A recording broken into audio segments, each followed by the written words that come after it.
नमस्कार दोस्तों, मैं मनोज मिश्रा, आप देख रहे हैं यूनाइटेड भारत। आज बात करते हैं उस शख्स की, इंसान के राजनीतिक करियर से लेकर के उसके पारिवारिक जीवन की, बिहार के नहीं बल्कि देश की राजनीति की।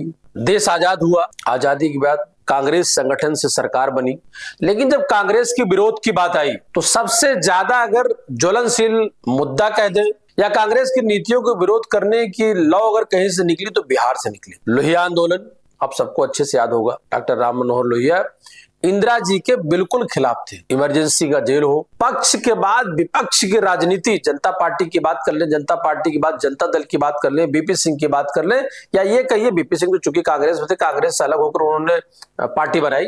लेकिन उस सब के दौरान अगर हम देश की आजादी के बाद दूसरी पीढ़ी के उत्थान और कांग्रेस के विरोध की बात करें तो चाहे वो लालू यादव हो, स्वर्गीय मुलायम सिंह यादव हो या नीतीश कुमार, तो चर्चा नीतीश कुमार की है, बात आज नीतीश कुमार की है और उस शख्स की है जिसका पारिवारिक जो बैकग्राउंड है वो राजनीति से नहीं, गांव से चलकर शहर, शहर से प्रदेश की राजधानी और इंजीनियरिंग की डिग्री हासिल करना।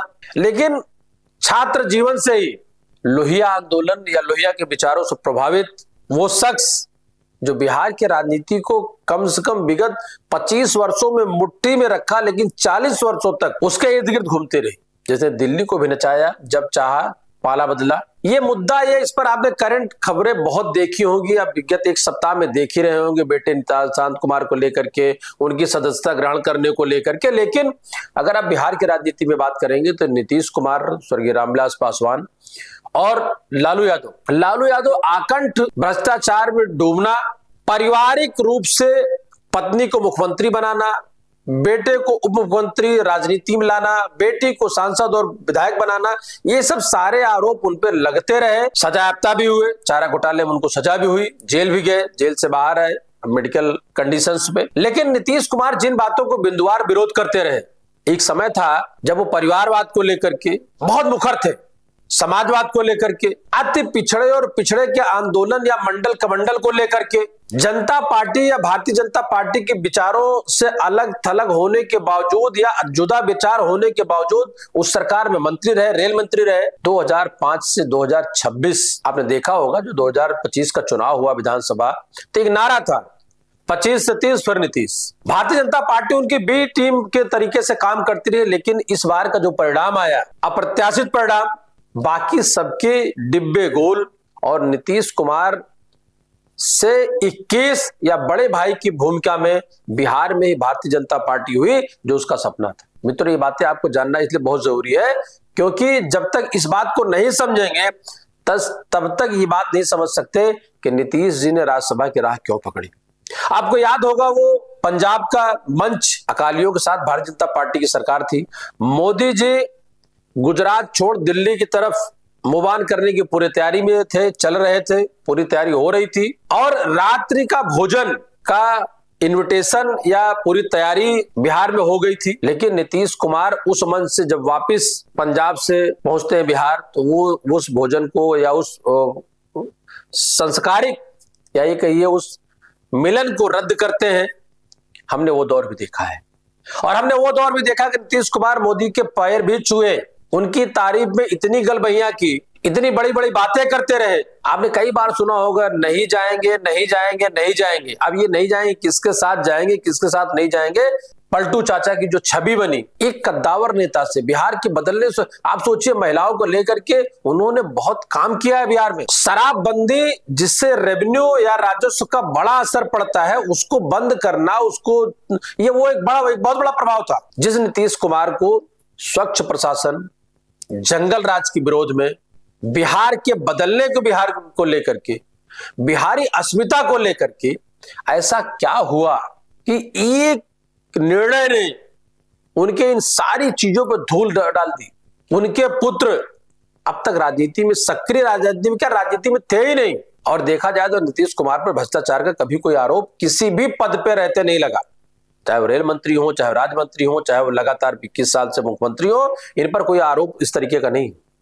उसके बावजूद भारतीय जनता पार्टी की राह आसान करना, तकरीबन ये निर्णय हो चुका है कि मुख्यमंत्री पद छोड़ना और दिल्ली की राह में जाना, जदयू या जेडीयू या भारतीय जनता पार्टी क्योंकि जेडीयू का मुख्यमंत्री पद छोड़ देना अपने आप में बहुत बड़ी बात है। वो कहते हैं ना कि राजनीति में कोई स्थायी दोस्त नहीं होता और कोई स्थायी दुश्मन नहीं होता, बस स्थायी होते हैं तो स्वार्थ। नीतीश कुमार ने इस लाइन को जी कर दिखाया, कई बार जी कर दिखाया, कभी लालू के साथ, कभी बीजेपी के साथ और फिर से बीजेपी के साथ। यू टर्न उनका ट्रेडमार्क बन चुका है। मगर अब की बार यू टर्न थोड़ा अलग है। अब की बार नीतीश कुमार सीएम की कुर्सी छोड़ रहे हैं। 5 मार्च को नीतीश कुमार पटना से राज्यसभा के लिए जब नामांकन करने के लिए जाते हैं तो आप देखिए उनके साथ कौन है। देश के राजनीति की चाणक, भारतीय जनता पार्टी के देश के गृहमंत्री, भारतीय जनता पार्टी के चाणक अमित शाह।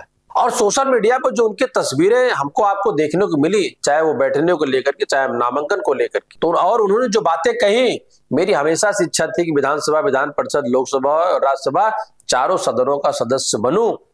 अब ये सपना पूरा हो रहा है। सुनने में तो बड़ा अजीब सा लगता है मगर सच्चाई इतनी सीधी नहीं है भाई। अमित शाह ने नीतीश के कार्यकाल को 16 अध्याय बताया, कहा कि इनके कुर्ते में एक भी दाग नहीं है, भ्रष्टाचार से मुक्त रहे, बिहार के विकास में अहम योगदान रहा। ये सब बातें तो चलो ठीक है, लेकिन ऐसा क्या है कि 4 महीने से कम समय, मैं बात कर रहा हूं 4 महीने मतलब इस 2025 के चुनाव परिणाम बिहार का आया, उससे भी 4 महीने में नहीं हुए, उससे कम समय में नीतीश को राज्यसभा से दिल्ली ले जाने की क्या जरूरत पड़ गई। अगर हम विपक्ष की भूमिका में तेज तर्रार नेता है या नीतीश के साथ उप मुख्यमंत्री रहे तेजस्वी यादव के तंज की बात कर ले तो तेजस्वी ने कहा कि मैंने पहले ही भविष्यवाणी की थी कि नीतीश जी 6 महीने से ज्यादा कुर्सी पर नहीं टिक पाएंगे। और यही बात प्रशांत किशोर ने भी कही थी कि आप देख लीजिएगा नवंबर से पहले मुख्यमंत्री नीतीश जी नहीं रहेंगे। याद कीजिए 2025 के चुनाव को नारा 2025 से 23 फिर से नीतीश, मगर चुनाव जीतते ही खेल पलट गया। अब नीतीश दिल्ली जा रहे हैं और बिहार में पहली बार बीजेपी का मुख्यमंत्री बनने की संभावनाएं तेज हो गई।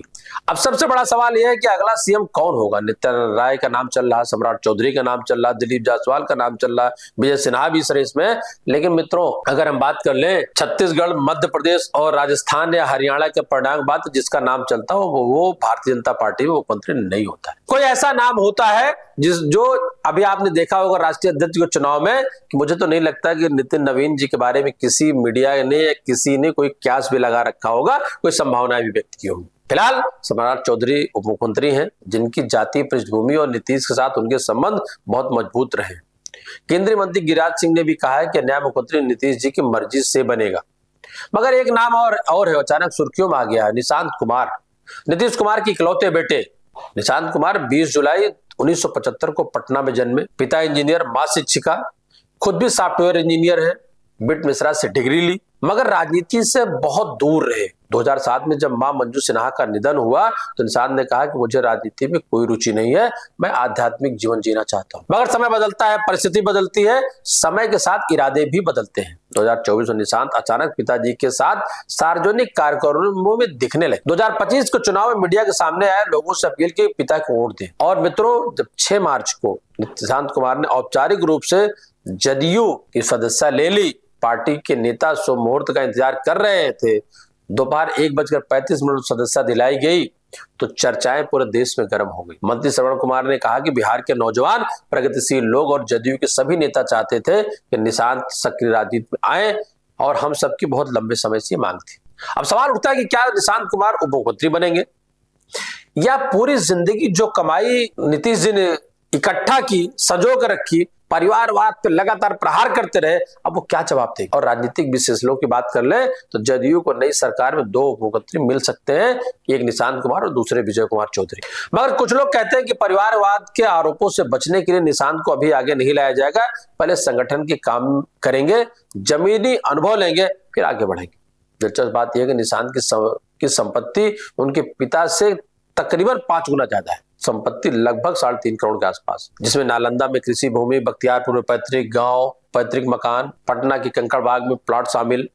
एक सॉफ्टवेयर इंजीनियर जिसने कोडिंग सीखी थी, अब राजनीति की कोडिंग सीखेगा भी। और इतने बड़े दल जिसने 21 साल तक बिहार में, जिसके पिता ने सरकार चलाई, मुखिया रहे, मुख्यमंत्री रहे, उनका बेटा या उनका उत्तराधिकारी किस तरीके से पार्टी को आगे ले जाएगा, ये भी बहुत दिलचस्प विषय है। मित्रों एक बात और कहना चाहेंगे जो चर्चा पूरे देश में है, अकाली से लेकर के शिवसेना से लेकर के ताजा शिंदे की हम बात कर लें, भारतीय जनता पार्टी के साथ जिन गठबंधनों की सरकारें रही हैं, भारतीय जनता पार्टी स्वयं में तो पूरी तरीके से फूली फली बढ़ी, लेकिन उसके गठबंधन के साथ ही यह दल बहुत कमजोर होते हैं। भारतीय जनता पार्टी 2014 के बाद 2026 तक देश के सभी राज्यों में लगभग या तो सरकारें बनाए या विपक्ष की प्रमुख भूमिका में रही। उसका सपना था बिहार में स्वयं की पूर्ण बहुमत की सरकार या खुद के मुख्यमंत्री, क्योंकि लालू यादव 2004 से 2014 जब यूपीए की सरकार थी तो सबसे ज्यादा अगर मुखर विरोधी भारतीय जनता पार्टी की पिछले 35 से 40 साल की राजनीति में 89-90 से किसी ने शुरू की, 2026 तक तो लालू और उसका परिवार कभी कांग्रेस के साथ, कभी कांग्रेस के विरोध में, कभी नीतीश के साथ में, कभी नीतीश के विरोध में। जॉर्ज फर्नांडिस का नाम आप नहीं भूल सकते दोस्तों, क्योंकि जॉर्ज फर्नांडिस भारतीय जनता पार्टी के साथ, समता पार्टी के साथ, लेकिन स्वर्गीय शरद यादव, ये वो सारे लोग थे जिनको नीतीश जी ने समय समय पर अपनी लाइन बड़ी की और इनकी लाइन छोटी की, इनके रहते छोटी की। और इस बीच बिहार में जो शराबबंदी का मुद्दा बहुत गर्म हो गया है, और मुद्दा गर्म क्यों ना हो, तो मुख्यमंत्री सम्राट चौधरी ने खुद स्वीकार किया कि शराबबंदी से राज्य का हर साल 28 से 30 हजार करोड़ का नुकसान हो रहा है। ये कोई छोटी रकम नहीं, इतने पैसे में कितने स्कूल बनते, कितने अस्पताल खुलते, कितनी सड़कें बनती। यानी भारतीय जनता पार्टी का जब मुख्यमंत्री बनेगा, भले वो जेडीयू के गठबंधन के साथ में बने, उसके स्वर्णिम निर्णय के बदलने का साहस क्या नई सरकार दिखा पाएगी या नया मुख्यमंत्री दिखाने की कोशिश करेगा? सरकार का दावा है कि शराबबंदी से घरेलू हिंसा कम हुई है, क्योंकि नीतीश जी इस आंकड़े और इस कामों के जरिए और इन बड़े निर्णयों के जरिए डंके की चोट पर चीख चिल्ला करके बिहार से लेकर दिल्ली तक इसकी सराहना करते रहे। जनवरी से नवंबर 2025 के बीच बिहार पुलिस ने 33 लाख लीटर से ज्यादा शराब जब्त की। इसमें 16 लाख लीटर देसी और 16 लाख लीटर विदेशी शराब थी। हर महीने औसतन 3 लाख लीटर शराब पकड़ी जा रही है। 169 ट्रक कंटेनर जब्त हुए, 474 छोटे वाहन पकड़े गए, 49,000 से ज्यादा लोग गिरफ्तार हुए। यानी शराबबंदी के बाद ये जो छुप करके चोरी का खेल चलता रहा, ये उसका एक डाटा है। ये सब हो रहा झारखंड, उत्तर प्रदेश और पश्चिम बंगाल के जो सीमा क्षेत्र हैं, इलाके हैं, वहां से। दोस्तों मतलब साफ है, बैन है मगर बाजार नहीं बंद है, कानून है मगर कारोबार चल रहा है। अब उस कारोबार का लाभ तो बिहार को मिल नहीं रहा, सटे हुए राज्यों को मिल रहा। इस बीच बिहार सरकार ने एक नई योजना भी लॉन्च की, उसका सम्मान जीवन आसान, यानी सबका सम्मान जीवन आसान। ये 7 निश्चय पार्ट 3 का हिस्सा है। इस योजना में पैदल चलने वालों की सुरक्षा पर जोर दिया गया। फुटपाथ बनेंगे, जेब्रा क्रॉसिंग बनेगी, फुट ओवर ब्रिज बनेंगे, अंडरपास बनेंगे, ब्लैक स्पॉट्स और सीसीटीवी कैमरे लगेंगे, जिससे बिहार सुरक्षित हो, महिलाएं सुरक्षित हो। अन्य राज्य, चाहे वो बंगाल की बात कर ले, चाहे वो उत्तर प्रदेश से बात में इसलिए कहेंगे, उत्तर प्रदेश में लॉ एंड ऑर्डर की व्यवस्था अब उदाहरण का बड़ा विषय बन गई है देश के सभी राज्यों में। तो सम्राट चौधरी ने निवेशकों को भी न्योता दिया इन्वेस्टमेंट के लिए। बिहार में किडनैपिंग का उद्योग मित्रों बंद हो चुका है। अब बिहार के विकास का उद्योग तभी लगेगा जब आप इन्वेस्ट करेंगे। नए एयरपोर्ट बन रहे हैं, सोनपुर ग्रीनफील्ड एयरपोर्ट बनने जा रहा, 1 करोड़ नौकरी और जिस रोजगार का देने का वादा किया गया है, बिहारी मजदूरों को वापस लाने की जो बात कही गई है, आखिर उस पर क्या है? मगर जब शराब से 28,000 करोड़ का नुकसान हो रहा है तो ये सब कैसे संभव है? राजनीतिक हलचल या उस गलियारे में नीतीश कुमार एक बड़ा सवाल बने हुए, और उनका निर्णय एक बड़ा सवाल बना हुआ है कि उन्होंने जो फैसला लिया, इस फैसले का परिणाम बिहार पर, बिहार के साथ देश की राजनीति पे, क्योंकि जब वो राज्यसभा से दिल्ली जाएंगे तो उनका रोल क्या होगा, और उनके 21 वर्ष के बिहार के जो निर्णय, सुशासन बाबू की छवि, ये कैसे निरंतर मेंटेन रहेगी? क्या नीतीश इस पे बदलाव को बर्दाश्त कर पाएंगे? और महाराष्ट्र का फार्मूला आपको अच्छे से पता है, एकनाथ शिंदे को कैसे हटाया गया, नीतीश भी अब कैसे हट रहे हैं। दिल्ली से बिहार में इसलिए कहना चाहूंगा, ये कोई नई बात नहीं इनके लिए। सांसद पहले रह चुके हैं, मंत्री पहले रह चुके हैं दिल्ली के में, ये और रेल मंत्री बड़ा पोर्टफोलियो था, बड़े स्वर्णिम काम इनके दौरान हुए हैं। अटल बिहारी वाजपेयी की सरकार में ये एक अच्छे काम करने वाले जो और स्वच्छ छवि के मंत्री माने जाते थे। ये सारे सवाल, इसका जवाब सिर्फ दे सकता है आने वाला समय, और उससे पहले अगर दे सकते हो नीतीश कुमार। सवाल सिर्फ 2 ही है दोस्तों, कि बिहार का अगला मुख्यमंत्री कौन, और दिल्ली में नीतीश कुमार का क्या रोल। आप देखते रहे यूनाइटेड भारत। मैं मनोज मिश्रा, नमस्कार, धन्यवाद।